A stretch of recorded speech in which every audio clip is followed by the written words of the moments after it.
Gundam.tk presents Master Grade Age 1 Titus. Hey, what's up again everybody? It's Robert184, 2 R's 2 B's from GundamReviews.net, and this pink char has nothing to do with this review. I'm talking about the Master Grade 1/100th Age 1 Titus, and for those of you who know my channel, know that everything else stops whenever there's a new lead, or in this case, a new wear variation that arrives. March 2012 release, a month after the normal and a month before the Sparrow. 3,500 Japanese yen, and you can see that it's a part of the second in the Master Grade Gundam Age line. And there's the name in English, the EFF Age 1 Titus, with some fantastic looking box art. Love that beam lariat there going up at an impressive looking angle. Gundam Age is pretty unique in that we didn't get any 1/100th non-grade models when the anime first hitting the air, despite the fact that we got AG, HG, and 148th and everything in between it seems. But we could get a gauging builder, and you can see the Age 2 there, and you can also get a gauging builder 1/100th Titus, but we had to wait from October till February, not that long compared to something like Striker Freedom or Exia or 00, for us to get the Master Grade Age 1 normal, and now it's fantastic that only a month later we're going to be getting the Titus, and then it's only a matter of time before we have all three wares, similar to Strike and how it had its 3 packs that we had to wait a long time for. But then don't forget we're going to be getting the same things for the Age 2 and Age 3. So unlike past changing Gundams where we've had things like a sword or a launcher variant or basically a shooter, this one they decided to go with a speed and power type, with the Titus being guess which one of those two roles.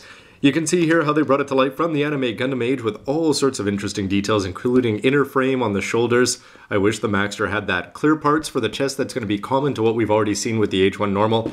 The action poses are going to make him look very Arnold Schwarzenegger, but not the one of 2012 I'm talking about in the past. There it is, the iconic picture that was seen in the opening looked really good there.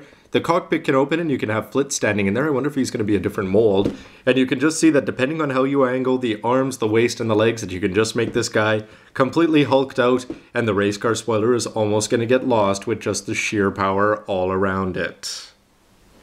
This has to be one of the cleanest boxes that I've ever seen just in terms of the side art. Very well done graphic design Bandai there.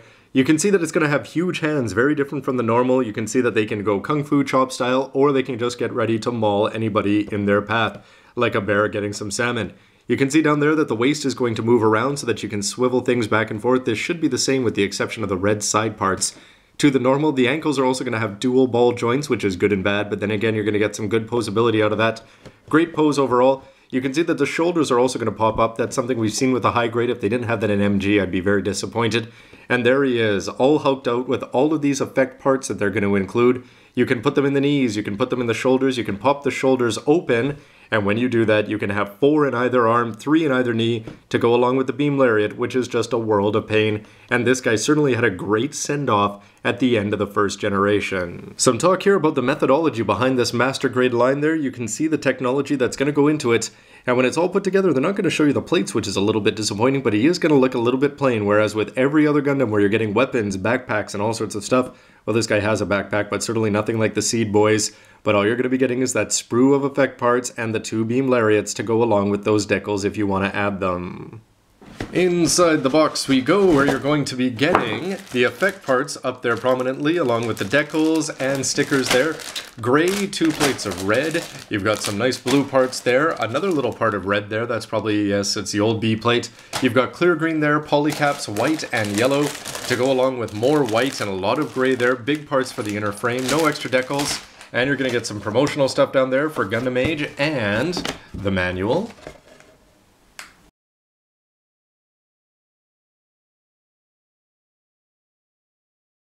For a look inside the manual, which has that great cover art, but there's too much text it seems all around there. Compared to the back, you'll be impressed when you see that, I think. When you crack it open, you've got that great looking line art there and some very nice shaded stuff. Just a fantastic angle there as they're actually dropping the wear on. It was great to see. They can talk about basically how the Vegans and who they are, and you can see the Gafran and the Bacto. What a debut the Titus had against that. I'd love to see a Master Grade Bacto, but maybe that's just me. When you put it all together, you can put the decals on there. There's a table of contents. Remember, there's no weapons. Cut off the proper parts. And then when you go inside, you're going to have an A, B, C, D, E, F. And these parts are going to be very familiar because they're all part of the original Age 1. Whereas when you get to GG2 and you move on from there, that's all going to be unique to the Titus. And you can see that these are the bulk of the body. So not too many plastic parts there when you see the size of the F plate that's going to be repetitive. However, the first 2 pages are because you're just going to build up the chest and the head, as I'm sure you've done many, many times on many, many grades. But once you get inside, you get that great color splash page with, again, that kind of CG art there. Everything explodes as he crashes through to face off with the UE one more time. And you have the paint guide down there. Something that is very impressive is this is a different Flit figure. You've got him in his normal suit, though, with his helmet off. And he can also be sitting inside the cockpit, that being one of the best features of the Age 1. Despite what I said about wishing it had a light-up option, would be great if they had the 2, but then again, this is a fantastic cockpit, probably one of the best. Yes, buy a $2 lining marker and you can make the head look all that much better, although you are going to have the cutout parts there for the face mask, so that's still going to look good. Here you can see some of the features we've already seen. The fact that you can pop down the wrist here when you want to put on the effect parts there. You are going to have these fists and they're not going to move, which is going to drive some people crazy, but then again, making poses like this could make up for it, including the old knee to the face when you've got some pink energy coming out of it.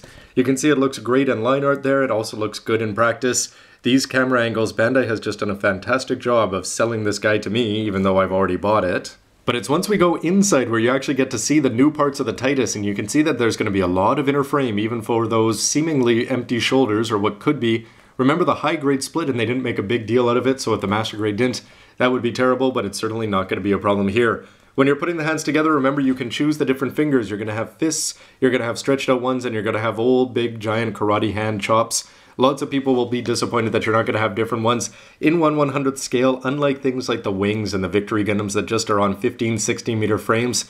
These ones are just going to be a lot more noticeable on a 19 centimeter figure, especially with the old master grade stretch.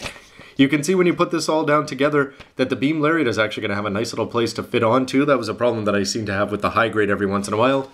Put the upper body together, put the waist section together. It is going to have these red parts that are going to snap on to this ingenious yellow part here. I was very impressed that that's common between them. I thought it would just be the chest, but actually having the waist the same is very cool. You can see when you pop this together that you're going to have a very interesting thing.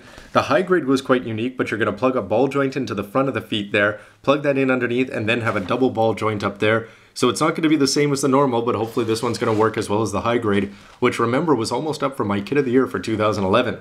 When you put it all together, after you've got the legs in there, put them together, again, amazing. The perfect grade Strike could do that. To see this in a master grade Titus bulky guy, very, very impressive. How to open up the cockpit, and on the back, they're going to give you the instructions on how to arm them up. The K3 parts are all identical. You can put them in the shoulders or knees down there. You are going to have separate lariats though with the 4 and the 2. When you put them in, as mentioned, when you pop this part off, you actually line them up. So hopefully they're going to stay in place very, very well.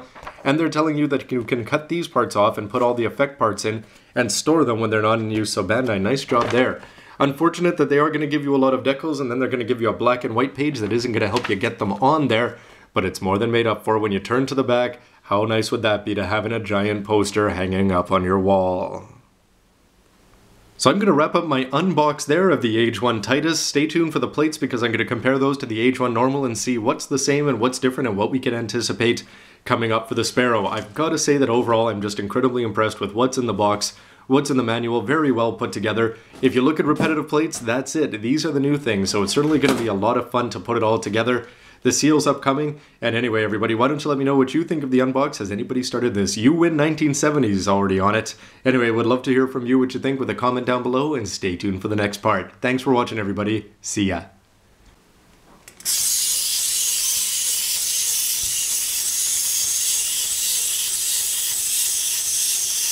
Get out of here.